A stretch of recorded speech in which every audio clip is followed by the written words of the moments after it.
बहुत पुरानी बात है। राजस्थान के रेगिस्तान में एक छोटा सा राज्य था, राजगढ़।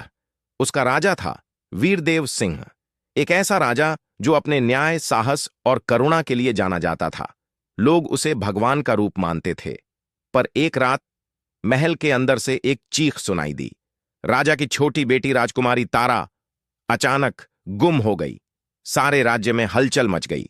राजा ने कहा, जिसने भी मेरी बेटी को ढूंढ लिया उसे आधा राज्य और अमर सम्मान मिलेगा। सैनिक हर दिशा में निकल पड़े, रेगिस्तान, जंगल, पहाड़, लेकिन कोई निशान नहीं मिला। 3 दिन बाद एक बूढ़ा साधु आया। उसने कहा, राजा वीरदेव, तुम्हारी बेटी जिंदा है, पर उसे वापस पाना चाहते हो तो पहले खुद को हराना होगा। राजा चौंका।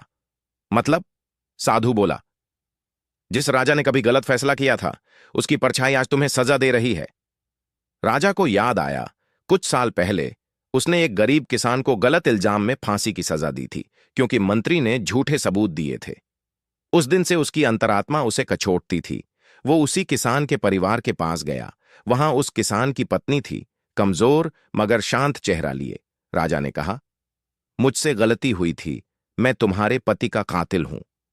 और उसी पल महल की घंटियां अपने आप बज उठीं। दूर से किसी बच्चे की हंसी की आवाज आई। वो राजकुमारी तारा थी जो मंदिर के पास खेल रही थी। राजा समझ गया, यह ईश्वर का संदेश था। उसने अपने मंत्री को पद से हटाया और उस किसान के बेटे को राजकोषाध्यक्ष बना दिया। फिर बोला, सच्चा राजा वो नहीं जो तलवार चलाए, सच्चा राजा वो है जो अपनी गलती स्वीकार करे। मोराल, शक्ति से नहीं, ईमान से राज्य चलता है। गलती स्वीकार करना किसी युद्ध जीतने से बड़ा साहस है। अगर तुम राजा वीरदेव की जगह होते तो क्या इतना बड़ा सच मान पाते? कमेंट में बताओ। अगर ये सच्ची और दिल को छूने वाली कहानी तुम्हें पसंद आई हो तो लाइक करो, शेयर करो, ताकि लोग समझें कि सत्ता से ऊपर न्याय होता है, और सब्सक्राइब करो, क्योंकि अगली कहानी भारत की किसी और भूली हुई आत्मा की होगी।